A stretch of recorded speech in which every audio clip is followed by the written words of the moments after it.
Kita mau bahas sebuah dilema yang pelik banget yang dihadapi Indonesia. Gimana caranya menyeimbangkan keuntungan dari perdagangan bebas global dengan cita-cita mulia buat mencapai kedaulatan pangan kita sendiri. Nah, ini dia nih, pertarungan antara pasar dunia melawan nasib petani lokal. Coba deh pikirin, makanan di meja kita itu datangnya dari mana sih? Pertanyaannya kelihatan simpel ya, tapi jawabannya, ternyata rumit banget. Nasi, jagung, atau bawang yang kita makan itu hasil keringat petani di kampung sebelah. Atau jangan-jangan hasil dari kapal kargo yang udah berlayar ribuan kilometer. Nah, ini dia inti persoalannya. Di satu sisi ada produksi lokal. Ini sumber kehidupan jutaan petani kita, sekaligus tulang punggung ketahanan negara. Tapi di sisi lain, ada godaan impor global yang nawarin harga lebih miring, tapi di baliknya ada risiko ketergantungan yang mengancam. Oke, kita bedah satu-satu ya. Kita mulai dari sisi perdagangan bebas dulu. Kenapa sih negara kayak Indonesia mau membuka pasarnya? Jawabannya ada pada janji-janji manis perdagangan bebas. Jadi gini, secara teori, perjanjian dagang internasional kayak di WTO itu ibarat jalan tol dua arah.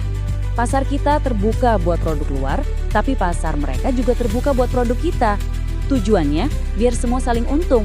Misalnya nih, kita jago bikin kopi, negara lain jago nanam gandum. Ya udah, kita tinggal tukeran aja kan? Simple. Nah, disinilah ceritanya jadi makin seru. Ada sebuah konsep yang namanya trilema globalisasi. Kata ekonom Dani Rodrik, sebuah negara itu nggak bisa punya tiga hal ini sekaligus. Kedaulatan nasional yang penuh, demokrasi, dan globalisasi ekonomi total. Artinya, harus ada yang dikorbankan. Nggak bisa dapat semuanya.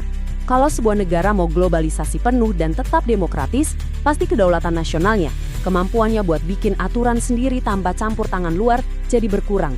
Ini pilihan sulit yang harus diambil dan dampaknya itu langsung sampai ke piring makan kita semua. Oke, sekarang kita lihat dari sisi sebaliknya. Apa yang terjadi kalau pintu impor dibuka lebar-lebar?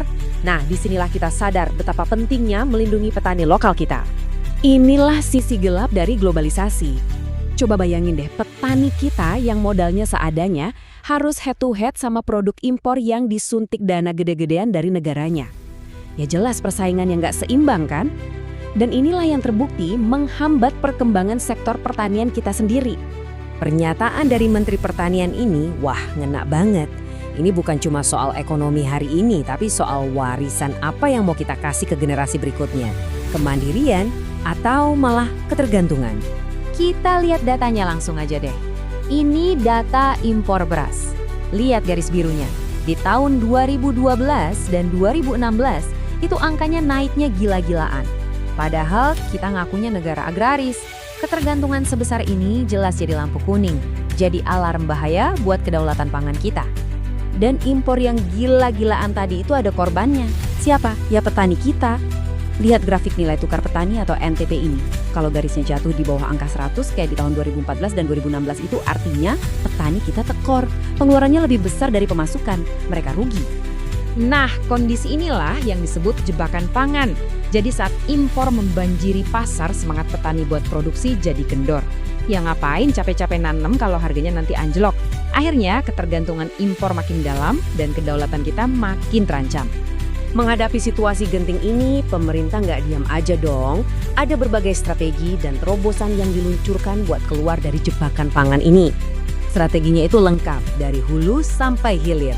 Di hulu, infrastruktur kayak irigasi dibenerin, terus input kayak pupuk dan bibit juga disubsidi, prosesnya dimodernisasi pakai mesin-mesin canggih, dan di hilir, tata niaganya diperbaiki, biar jalur dari petani ke pasar itu lebih adil. Jadi, selain ngegas produksi di dalam negeri, keran impor dari luar juga dikontrol. Caranya ada dua.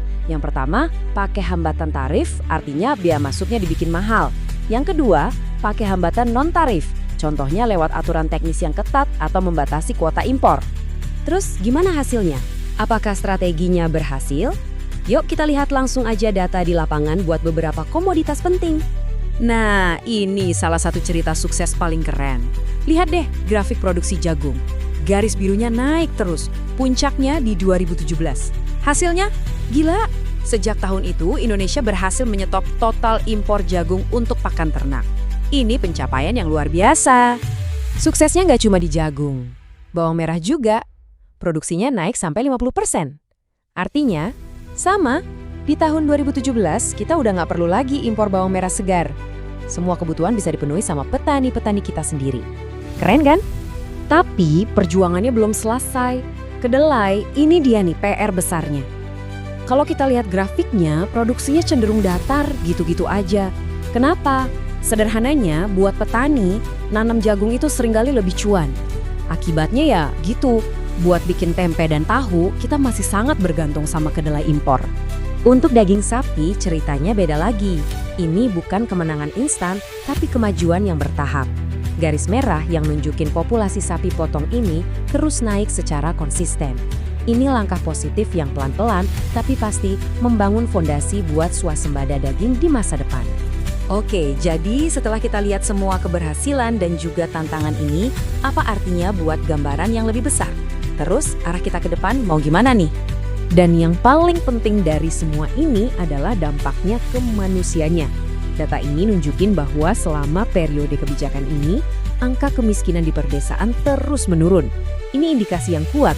Ketika pertanian lokal kita berdaya, kesejahteraan petani dan masyarakat desa pun ikut terangkat. Pada akhirnya, kita kembali lagi ke pertanyaan awal. Perjalanan ini menunjukkan kalau mencari keseimbangan antara perdagangan global dan kedaulatan nasional itu adalah proses yang dinamis. Pertanyaannya sekarang bukan cuma buat pemerintah, tapi juga buat kita semua. Apakah langkah-langkah ini sudah cukup untuk mengamankan masa depan pangan kita? Dan apa peran kita selanjutnya? Hanya waktu yang bisa menjawabnya. Subscribe untuk fakta, strategi, dan motivasi dunia pertanian dan peternakan. Terima kasih. Peace. Petani pintar, desa kuat.